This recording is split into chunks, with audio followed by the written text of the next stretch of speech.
RAB বিলুপ্ত করে SRB গঠনে মন্ত্রিসভায় চূড়ান্ত অনুমোদন।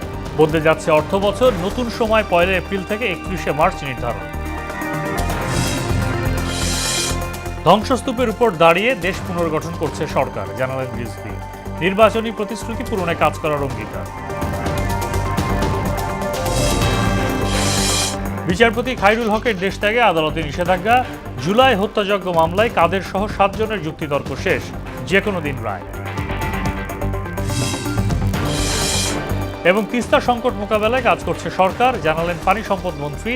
রাজনৈতিক জটিলতায় চরম হুমকির মুখে মানুষ, মন্তব্য বিশেষজ্ঞদের।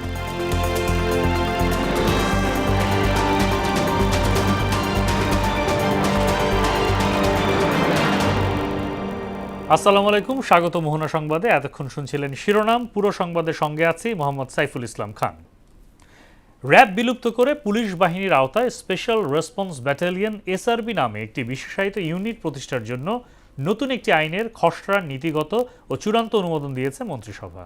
প্রধানমন্ত্রী তারেক রহমানের সভাপতিত্বে সোমবার মন্ত্রিসভা বৈঠকে এর অনুমোদন দেয়া হয় বলে মন্ত্রিপরিষদ বিভাগের বিজ্ঞপ্তিতে জানানো হয়। এতে বলা হয়, দেশের অর্থনৈতিক পরিকল্পনা, বাজেট প্রণয়ন এবং উন্নয়ন প্রকল্প বাস্তবায়নে দীর্ঘদিনের প্রচলিত সময়লিপিতে বড় ধরনের পরিবর্তন এসেছে।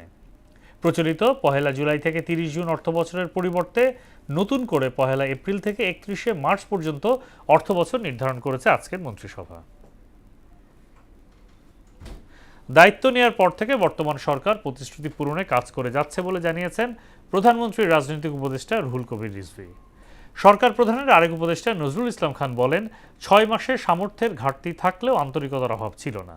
সোমবার দুপুরে সরকারের 6 মাস পূর্তি উপলক্ষে আয়োজিত ব্রিফিং এসব কথা বলেন তারা। আর প্রধানমন্ত্রীর কার্যালয়ের মুখপাত্র মাহদি আমিন বলেন, অল্প সময়ের মধ্যেই নতজানু পররাষ্ট্রনীতি থেকে বেরিয়ে এসেছে সরকার। তানজিদ ভুইয়ার প্রতিবেদন। ইতোমধ্যেই 6 মাস পূর্ণ করেছে তারেক রহমানের নেতৃত্বাধীন সরকার। এই পথ চলায় প্রত্যাশার প্রাপ্তির নানা দিক নিয়ে মতবিনিময় সভার আয়োজন করে প্রধানমন্ত্রীর প্রেস উইং। এতে প্রধানমন্ত্রীর প্রেস সচিব সালেহ শিবলি বলেন, 180 দিনেই মানুষের মর্যাদা ফিরিয়ে দিয়েছে সরকার। জনগণের কল্যাণে কাজ করার জন্য সেখানে নির্বাচনী একটি ইশতেহার ছিল। আপনারা জানেন যে নির্বাচনী ইশতেহারের 31 দফা, প্রত্যেকটা দফাকে বাস্তবায়ন করা, আমি মনে করি যদি সাফল্যের কথা বলতে যাই, এটিও একটি সাফল্য আমাদের সরকারের। অনুষ্ঠানে সরকারের গৃহীত পদক্ষেপ এবং পরিকল্পনা বাস্তবায়নের কর্মপরিকল্পনা তুলে ধরেন প্রধানমন্ত্রীর কার্যালয়ের মুখপাত্র মাহদি আমিন। তিনি বলেন, আইন শৃঙ্খলা উন্নতি সহ বিনিয়োগ বান্ধব নীতিমালা গ্রহণ করা হয়েছে। বিশেষভাবে আনোয়ারা এবং মংলাতে আমরা দেখছি সেখানে বিভিন্ন ব্যবসা বান্ধব কিভাবে ইকোনমিক জোন তৈরি করা হয়েছে এবং বিশ্বের বিভিন্ন দেশের ব্যবসায়ীদের অনুরোধে বিভিন্ন বন্দরগুলো যেন 24 ঘন্টা চালু থাকে সে বিষয়ে উদ্যোগ নেওয়া হয়েছে। 6 মাসের অজস্র জনসম্পৃক্ত কর্মসূচিতে মাননীয় প্রধানমন্ত্রী দেশ জুড়ে যেখানে গিয়েছেন ঠিক একইভাবে জনগণের ঢল নেমে এসেছে। জনগণের সে আস্থা এবং বিশ্বাসকে ধারণ করেই বর্তমানে আমাদের যে সরকার সেটি বারবার জনগণের প্রতি, দেশের মানুষের প্রতি দায়িত্ব এবং দায়বদ্ধতা নিয়ে এগিয়ে চলেছে। বাক স্বাধীনতা ও মানবাধিকার নিশ্চিতের পাশাপাশি নতজানু পররাষ্ট্রনীতি থেকে বেরিয়ে আসার কথাও বলেন তিনি। আমরা এমন একটি বাংলাদেশ গড়ে তুলতে চাই যেখানে বিশ্বের প্রতিটি দেশের সাথে দ্বিপাক্ষিক এবং বহুপাক্ষিক সম্পর্কের ভিত্তি হবে সমতা, ন্যায্যতা এবং মর্যাদা। সরকারের পক্ষ থেকে একটি বিশেষ কারণে জোরালো ভাষায় ক্ষুব্ধ প্রতিবাদ করা হয়েছে, কারণ আমরা বিশ্বাস করি বাংলাদেশের অভ্যন্তরীণ বিষয়ে কারো কোনো হস্তক্ষেপের ক্ষমতা নাই। প্রধানমন্ত্রীর রাজনৈতিক উপদেষ্টা রুহুল কবির রিজভী বলেন, মেগা প্রজেক্টের আড়ালে মেগা দুর্নীতি করেছে ফ্যাসিস্ট সরকার। তবে বর্তমান সরকার নির্বাচনী প্রতিশ্রুতি পূরণ করে যাচ্ছে। সোনালী ব্যাংক, বেসিক ব্যাংক, একটার পর একটা ব্যাংক লোপাট হয়ে গেল। অর্থনীতির এক কঠিন অবস্থা। লোক দেখানো কিছু মেগা প্রজেক্টের নামে মেগা লুটপাট, মেগা দুর্নীতির আমরা রূপকথার সমস্ত গল্প সেই সময় শুনে এসেছি এবং যেটা অত্যন্ত বাস্তব এবং অত্যন্ত সত্য। নির্বাচনের প্রাক্কালে যে প্রতিশ্রুতিগুলো দিয়েছিলেন, যে অঙ্গীকারগুলো করেছিলেন সরকার প্রধান, সেই প্রতিশ্রুতিগুলি পূরণেই তিনি ক্ষমতা গ্রহণের প্রায় প্রথম দিন থেকে অথবা দ্বিতীয় দিন থেকে তিনি শুরু করেছেন তার কর্মযজ্ঞ। সরকারের পদক্ষেপ বাস্তবায়নে আন্তরিকতার কথা উল্লেখ করে প্রধানমন্ত্রীর আরেক উপদেষ্টা নজরুল ইসলাম খান বলেন, বিরোধিতাকে সহযোগিতা হিসেবে দেখা হচ্ছে। সামর্থ্যের ঘাটতি আছে আমাদের, প্রয়োজন অনস্বীকার্য। আন্তরিকতা থাকলে এবং নিষ্ঠা থাকলে আমার ধারণা জনগণের প্রয়োজন মেটানো আমাদের পক্ষে সম্ভব হবে। স্বাক্ষরিত জুলাই সনদ বাস্তবায়নের অঙ্গীকার পুনর্ব্যক্ত করেন সরকারের দায়িত্বপ্রাপ্তরা। আগামী দিনগুলির যে পরিক্রমা, সেখানেও তারা দেশের মানুষ এবং আমাদের সম্মিলিত যে সমৃদ্ধি সেটা অর্জনে তারা পাশে থাকবেন। তানজিদ ভুইয়া, মোহনা সংবাদ, ঢাকা। মন্ত্রিপরিষদ সচিব নাসিমুল গনি ও জনপ্রশাসন মন্ত্রণালয়ের সচিব এহসানুল হকের নিয়োগের মেয়াদ 1 বছর বাড়িয়েছে সরকার। সোমবার জনপ্রশাসন মন্ত্রণালয়ের চুক্তি ও বৈদেশিক নিয়োগ শাখা থেকে এই সংক্রান্ত পৃথক প্রজ্ঞাপন জারি করা হয়েছে। উপসচিব মোহাম্মদ গোলাম রাব্বানীর সই করা প্রজ্ঞাপনে বলা হয়, সরকারি চাকরি আইন অনুযায়ী অন্য যে কোনো পেশা, ব্যবসা কিংবা সরকারি, আধা সরকারি, বেসরকারি প্রতিষ্ঠান বা সংগঠনের সঙ্গে কর্ম সম্পর্ক পরিত্যাগের শর্তে ডক্টর নাসিমুল গনিকে মন্ত্রিপরিষদ বিভাগের মন্ত্রিপরিষদ সচিব পদে এবং মোহাম্মদ এহসানুল হককে জনপ্রশাসন মন্ত্রণালয়ের সিনিয়র সচিব পদে পূর্বের চুক্তির ধারাবাহিকতায় পুনঃচুক্তিভিত্তিক নিয়োগ দেওয়া হলো। আদালতের অনুমতি ছাড়া সাবেক প্রধান বিচারপতি ABM খায়রুল হক দেশ ত্যাগ করতে পারবেন না বলে আদেশ দিয়েছেন সুপ্রিম কোর্টের আপিল বিভাগ। গেল 11 আগস্ট প্রধান বিচারপতি নেতৃত্বাধীন আপিল বিভাগে আদেশ দেন। সোমবার আদেশটির লিখিত অনুলিপি প্রকাশিত হয়েছে। এদিকে বিচারপতি খায়রুল হকের সবশেষ মামলার জামিন বহাল রেখেছেন সুপ্রিম কোর্টের চেম্বার আদালত। এর ফলে যে কোনো সময় তিনি মুক্তি পাবেন বলে জানিয়েছেন তার আইনজীবী অ্যাডভোকেট মোতাহার হোসেন সাজু।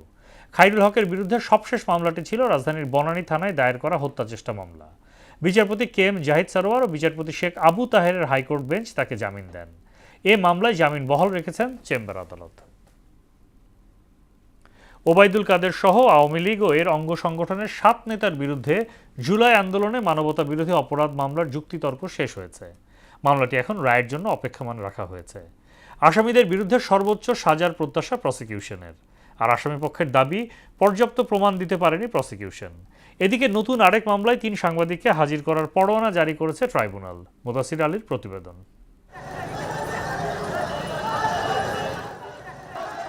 জুলাই গণ অভ্যুত্থান চলাকালে আওয়ামী লীগের সাধারণ সম্পাদক ওবায়দুল কাদের, বাহাউদ্দিন নাসিম, মোহাম্মদ আলী আরাফাত, ছাত্রলীগের সাদ্দাম ও ইনান এবং যুবলীগের পরশ, এই 7 জনের বিরুদ্ধে মানবতা বিরোধী অপরাধ মামলায় যুক্তিতর্ক শেষ হয়েছে। আন্তর্জাতিক অপরাধ ট্রাইব্যুনাল 2-এ এখন মামলাটি রায়ের জন্য অপেক্ষমাণ রাখা হয়েছে। আসামিদের সবাই পলাতক। আসামিদের বিরুদ্ধে অপরাধ প্রমাণ ও সর্বোচ্চ সাজার প্রত্যাশা প্রসিকিউশনের। ঢাকা বিশ্ববিদ্যালয়ে যে 15 জুলাই হামলা হয়েছিল, প্রকাশ্যে আগ্নেয়াস্ত্র, লেথাল ওয়েপন, পিস্তল ব্যবহার করে সরাসরি গুলি করার ছবি আমরা ট্রাইব্যুনালে দিয়েছি, ভিডিও দিয়েছি, এগুলো ডকুমেন্টারি এভিডেন্স দিয়েছি, যার থেকে আমরা ট্রাইব্যুনালে আর্গুমেন্ট করেছি যে এটা হলো ওয়াইড স্প্রেড অ্যান্ড সিস্টেম্যাটিক অ্যাটাকের উৎকৃষ্ট একটি উদাহরণ। তবে রাষ্ট্রনিযুক্ত আসামি পক্ষের আইনজীবীদের দাবি পর্যাপ্ত প্রমাণ দিতে পারেনি প্রসিকিউশন। পরশ, ইনান, সাদ্দাম, এই যে বললেন কর্মীরা যে পেটাচ্ছে, এখানেই তো প্রশ্নটা যে কর্মীরা পেটালে সে যে মানুষটা পেটাচ্ছে, নাম্বার 1 সে কর্মী কি না সেটা কি ভালোভাবে বিয়ন্ড রিজনেবল ডাউট পর্যন্ত প্রসিকিউশন এস্টাবলিশ করতে পেরেছে? কোন সাক্ষী আমাদের এই 3 জন আসামিকে, ওবায়দুল কাদের, আরাফাত, বাহাউদ্দিন নাসিমকে কানেক্ট করেন? তাহলে আমরা আশা করতে পারি তাদের বিরুদ্ধে কোনো অভিযোগ, হত্যা মানে অ্যাট্রোসিটি যেটা বলা হয় আপনাদের ট্রাইব্যুনালের ভাষায়, হরর ইত্যাদি প্রমাণিত হয়নি। এদিকে নতুন আরেকটি মামলায় সাংবাদিক মোজাম্মেল বাবু, ফারজানা রূপা ও শ্যামল দত্তকে হাজির করার পরোয়ানা জারি করেছেন ট্রাইব্যুনাল বলে জানিয়েছেন প্রসিকিউটর তামিম। 14 জুলাই তৎকালীন প্রধানমন্ত্রী শেখ হাসিনার গণভবনের একটা সংবাদ সম্মেলনে কয়েকজন সাংবাদিক তাকে প্রশ্ন করার নামে কিছু উস্কানিমূলক বক্তব্য দিয়েছিলেন। এই ঘটনার প্রেক্ষিতে আজকে 3 জন ব্যক্তির বিরুদ্ধে প্রোডাকশন ওয়ারেন্ট চাওয়া হয়েছে। মুদাসসির আলী, মোহনা সংবাদ, ঢাকা। ভারতে অবস্থানরত দণ্ডপ্রাপ্ত সাবেক প্রধানমন্ত্রী শেখ হাসিনা কোন স্ট্যাটাসে সেখানে আছেন সে বিষয়ে বাংলাদেশ জানে না বলে মন্তব্য করেছেন চিফ প্রসিকিউটর আমিনুল ইসলাম। সোমবার সকালে সাংবাদিকদের সঙ্গে আলাপে তিনি বলেন, শেখ হাসিনাকে ফিরিয়ে আনতে প্রয়োজনীয় আইনি প্রক্রিয়া শুরু হয়েছে। এদিকে 71 মানবতা বিরোধী অপরাধ মামলার আসামি আবুল কালাম আজাদের আপিল শুনানি 31 আগস্ট নির্ধারণ করা হয়েছে। আইনি লড়াই করে আনার জন্যই তো ইতিমধ্যে বাংলাদেশ সরকার ভারত সরকারের কাছে তারা আবেদন করেছে। যে আবেদনটা করেছে শেখ হাসিনাকে প্রত্যর্পণ করার জন্য যে আবেদন, এটা একটি আইনি প্রক্রিয়া। সেই আইনি প্রক্রিয়ার মধ্য দিয়ে তাকে আনার জন্য বাংলাদেশ সরকার প্রয়োজনীয় পদক্ষেপ নিয়েছে। তিস্তা সংকট কাটাতে কূটনৈতিক আলোচনার পাশাপাশি কারিগরি পরীক্ষা শেষে শিগগিরই সরকার কাজ শুরু করেছে বলে জানালেন পানি সম্পদ মন্ত্রী শহীদুদ্দিন চৌধুরী অ্যানি।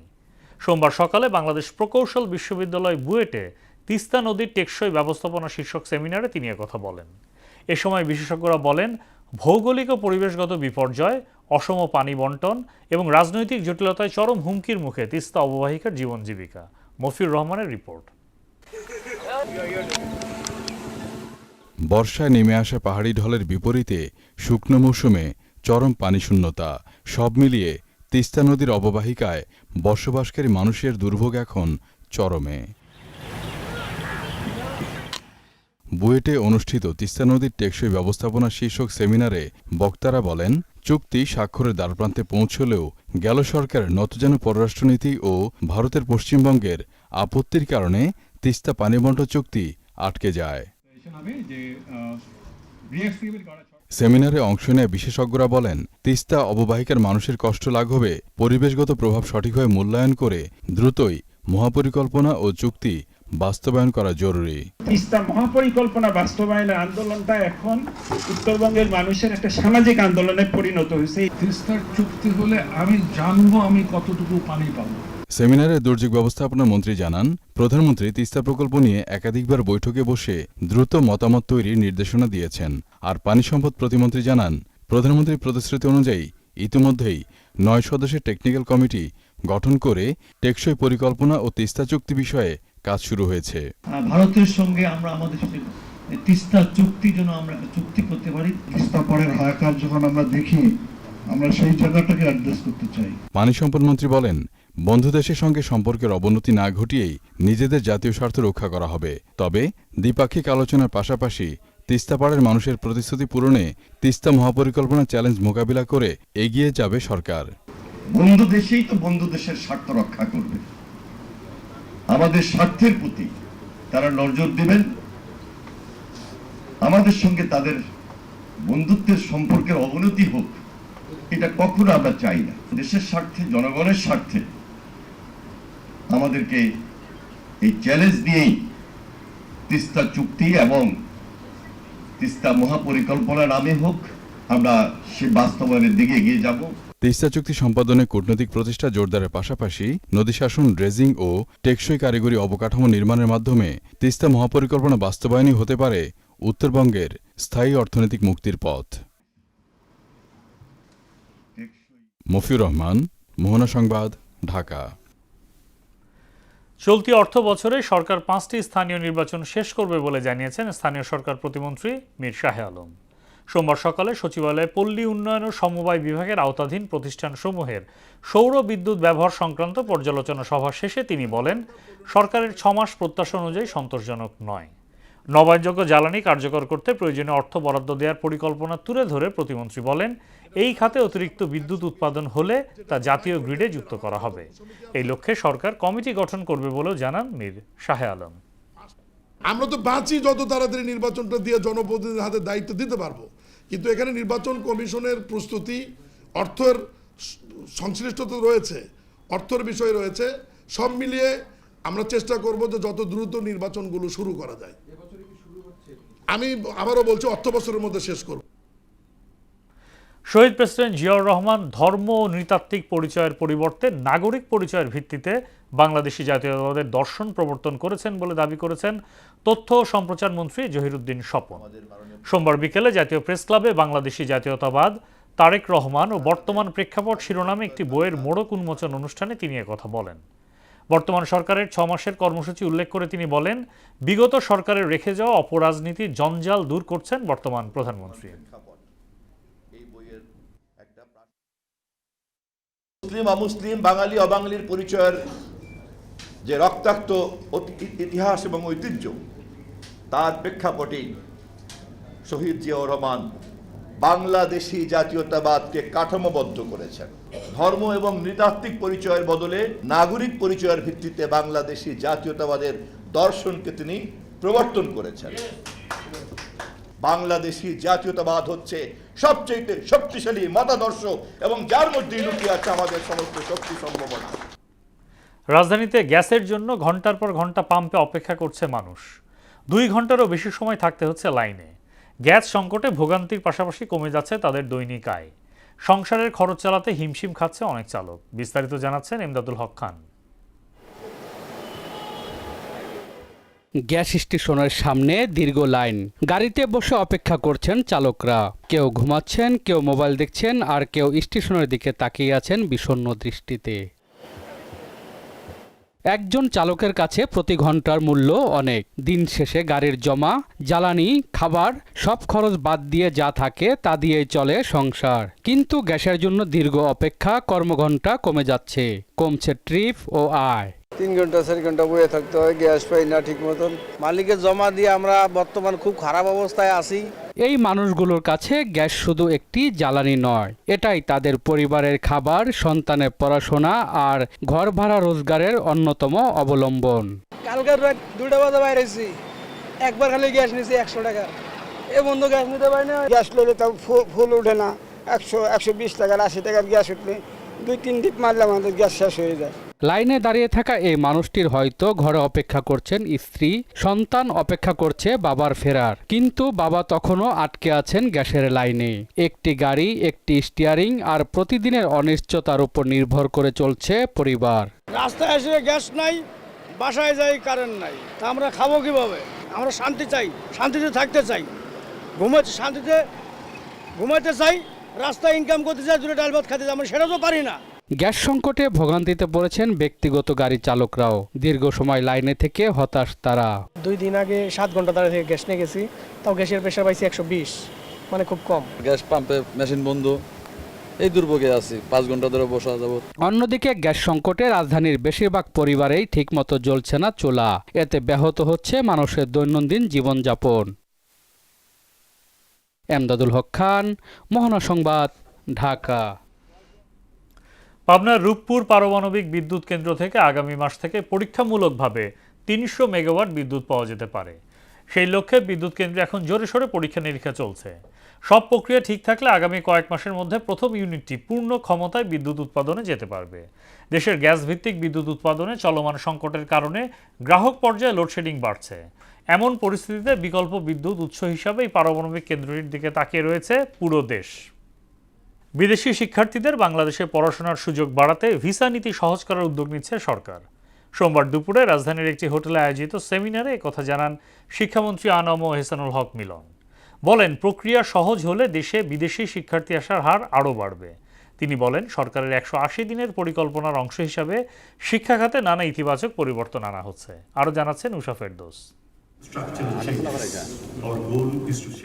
রাজধানীর একটি হোটেলে উচ্চশিক্ষার ভবিষ্যৎ, বৈশ্বিক মানদণ্ড এবং আন্তর্জাতিক পর্যায়ে দেশের বিশ্ববিদ্যালয়গুলোর অবস্থান শক্তিশালী করার লক্ষ্যে প্রথমবারের মতো অনুষ্ঠিত হলো QS বাংলাদেশ ফোরাম 2026। এতে কৃত্রিম বুদ্ধিমত্তার যুগে শিক্ষার্থীদের ভবিষ্যৎ, কর্মদক্ষতা, শিল্পের চাহিদার সঙ্গে শিক্ষার সমন্বয়, উচ্চশিক্ষায় প্রযুক্তির ব্যবহার এবং ডিজিটাল রূপান্তরের প্রয়োজনীয়তা তুলে ধরেন বক্তারা। আমরা ইউনিভার্সিটিগুলোর মূল দায়িত্ব হিসেবে সবসময় দেখতে চাই research, knowledge creation and knowledge dissemination. বাংলাদেশের বিশ্ববিদ্যালয়গুলো QS র্যাঙ্কিংয়ে সামনে আসতে না পারার অন্যতম কারণ হিসেবে শিক্ষার্থীদের ঝরে পড়া শিক্ষা পরিবেশ ও নিরাপত্তার বিষয়গুলো তুলে ধরেছেন শিক্ষামন্ত্রী। Finally, they caused the burn approximately 1.2 million. Nearly 40% students dropped from these days. পরে গণমাধ্যমের মুখোমুখি হয়ে শিক্ষামন্ত্রী জানান, স্কুল কলেজে নতুন শিক্ষক নিয়োগ এবং তাদের মানসম্মত প্রশিক্ষণের প্রস্তুতি শুরু হয়েছে।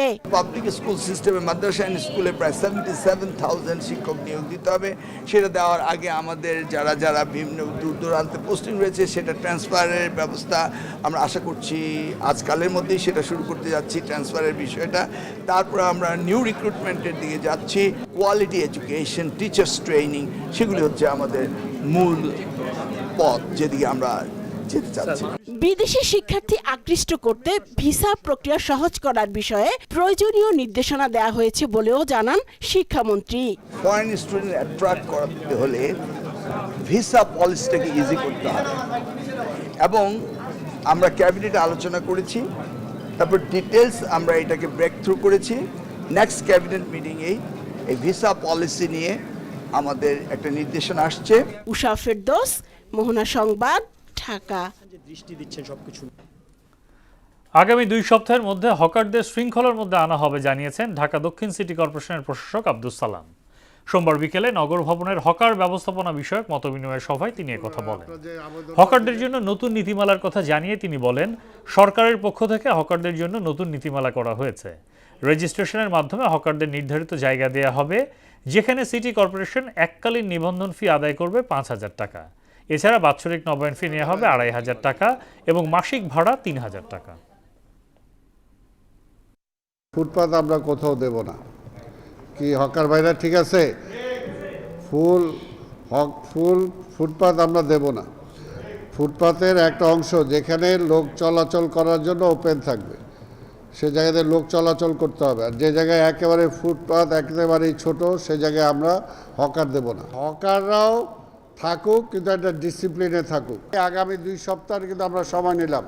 এই 2 সপ্তাহের মধ্যে টোটাল শহরটাকে আমরা সুন্দর করতে চাই। যমুনা নদীর নৌপথে চাঁদাবাজি, অপহরণ, মারধর ও সন্ত্রাসী কর্মকাণ্ড বন্ধের দাবিতে মানববন্ধন করেছেন নৌযান শ্রমিক ও স্থানীয়রা।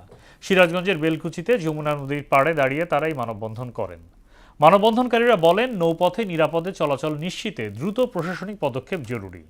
অভিযুক্তদের গ্রেফতার, সশস্ত্র সন্ত্রাসী তৎপরতা বন্ধ এবং নৌযান শ্রমিক ও যাত্রীদের নিরাপত্তা নিশ্চিতের দাবি জানান তারা। নারায়ণগঞ্জে বিশ্ববিদ্যালয়ের শিক্ষার্থী ওয়াজেদ আলম সীমান্ত হত্যা মামলায় 3 ছিনতাইকারীকে মৃত্যুদণ্ড দিয়েছে জেলা ও দায়রা জজ আদালত। সোমবার দুপুরে বিচারক মোহাম্মদ আবু শামীম আজাদ আসামিদের উপস্থিতিতে রায় ঘোষণা করেন। 2024 সালের 12 ডিসেম্বর সীমান্ত ভার্সিটিতে যাবার পথে ছিনতাইকারীদের কবলে পড়েন। এ সময় ছিনতায় বাধা দিলে ধস্তাধস্তির এক পর্যায়ে সীমান্তকে শরীরের বিভিন্ন স্থানে ছুরিকাঘাত করে ব্যাগ ও মুঠোফোন নিয়ে যায় ছিনতাইকারীরা। পরে 14 ডিসেম্বর চিকিৎসাধীন অবস্থায় মারা যায় সীমান্ত। শেষ করব মোহনা সংবাদ, যাবার আগে শিরোনামগুলো আরও একবার।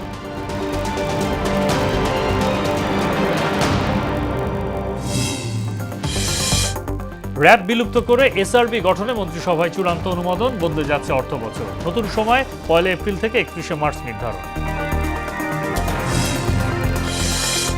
ধ্বংসস্তূপের উপর দাঁড়িয়ে দেশ পুনর্গঠন করছে সরকার, জানালেন রিজভী। নির্বাচনী প্রতিশ্রুতি পূরণে কাজ করার অঙ্গীকার। বিচারপতি খায়রুল হকের দেশ ত্যাগে আদালতের নিষেধাজ্ঞা। জুলাই হত্যাযজ্ঞ মামলায় কাদের সহ 7 জনের যুক্তিতর্ক শেষ, যে কোনো দিন রায়। এবং তিস্তা সংকট মোকাবেলায় কাজ করছে সরকার, জানালেন পানি সম্পদ মন্ত্রী। রাজনৈতিক জটিলতায় চরম হুমকির মুখে মানুষ, মন্তব্য বিশেষজ্ঞদের। এই ছিল মোহনা সংবাদে। মোহনার সবশেষ খবর জানতে ভিজিট করুন www.mohana.tv। সংবাদ দেখতে পারেন ফেসবুক, ইউটিউবে। এতক্ষণ সঙ্গে থাকার জন্য ধন্যবাদ।